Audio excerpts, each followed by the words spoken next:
द्वितीय विश्व युद्ध के बाद शांति का प्रतीक माने जाने वाला जापान का संविधान क्या धीरे धीरे अपनी स्थिति बदल रहा है? क्या जापान कोई बहुत बड़े युद्ध की तैयारी कर रहा है या फिर वर्ल्ड वॉर 3 की?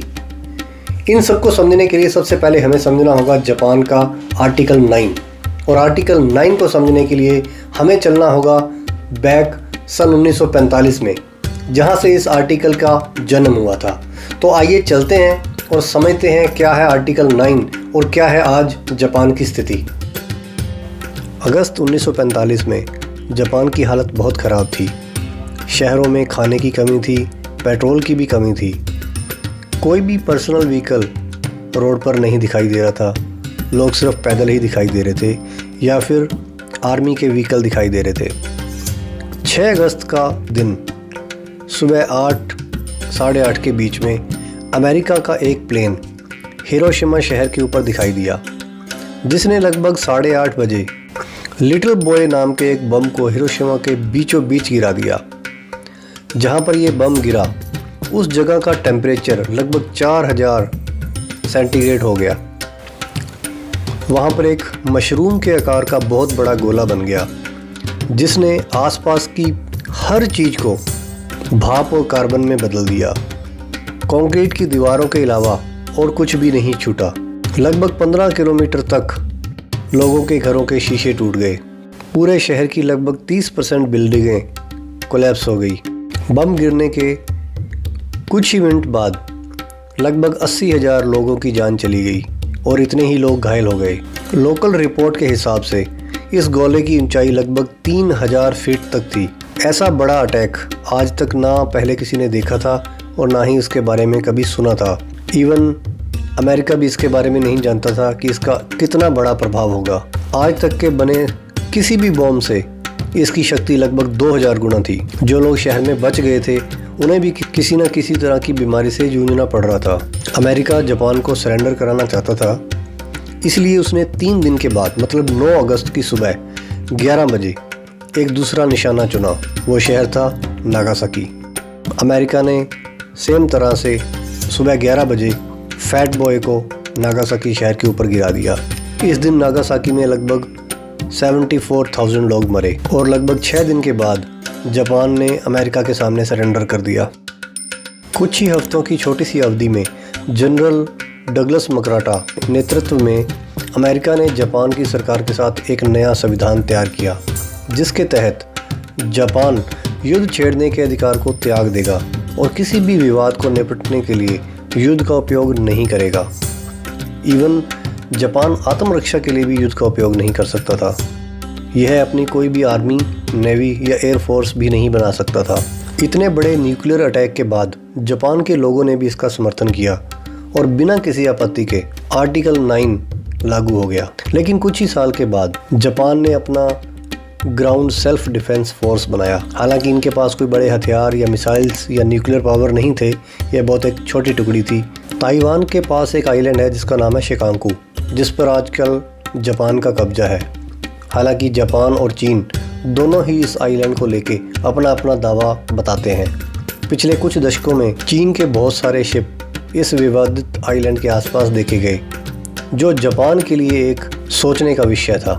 जैसा कि हम जानते ही हैं, चीन दुनिया की दूसरी बड़ी आर्मी है। चीन का बजट पिछले कुछ सालों में लगभग 130% और बढ़ गया है, जो कि जापान के डिफेंस बजट से लगभग 5 गुना है। चाइना के कारण ताइवान के आसपास भी तनाव बढ़ा रहता है।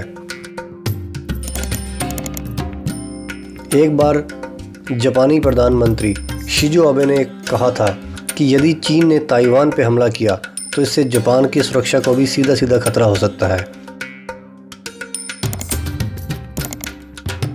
जापान की असुरक्षा का एक दूसरा कारण नॉर्थ कोरिया भी है। यह लगातार अपनी मिसाइल और परमाणु हथियारों का विकास कर रहा है। पिछले कुछ दशक में 1998 और 2017 में 2 बार ऐसा हो चुका है जब नॉर्थ कोरिया की मिसाइल जापान को क्रॉस करके ओशियन में गिरी। हालांकि नॉर्थ कोरिया का कहना यह था कि ये कोई सैटेलाइट था, बट ये एक बैलिस्टिक मिसाइल थी जिसका प्रयोग नॉर्थ कोरिया ने किया था और जापान के लोगों को लगा कि शायद जापान का ही कोई शहर इसका टारगेट होगा।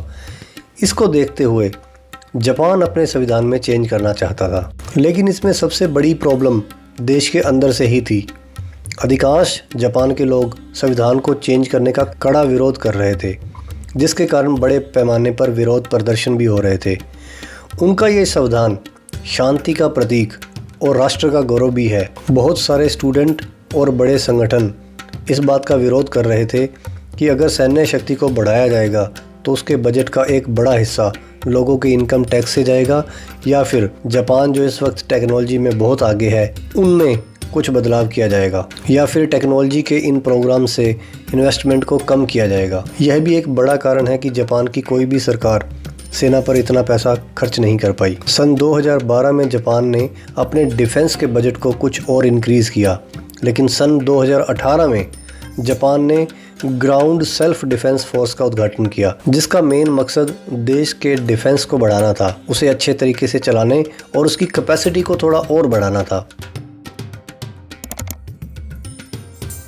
इसके बाद जापान ने अपनी एयरफोर्स को स्ट्रॉन्ग करने के लिए अपनी स्पेस ऑपरेशन स्क्वाड्रन को बनाया, जो कि मई 2020 में हुआ। जापान का टाइप 10 टैंक दुनिया का सबसे महंगा टैंक है और ये दुनिया की सबसे महंगी वस्तुओं में से भी एक है।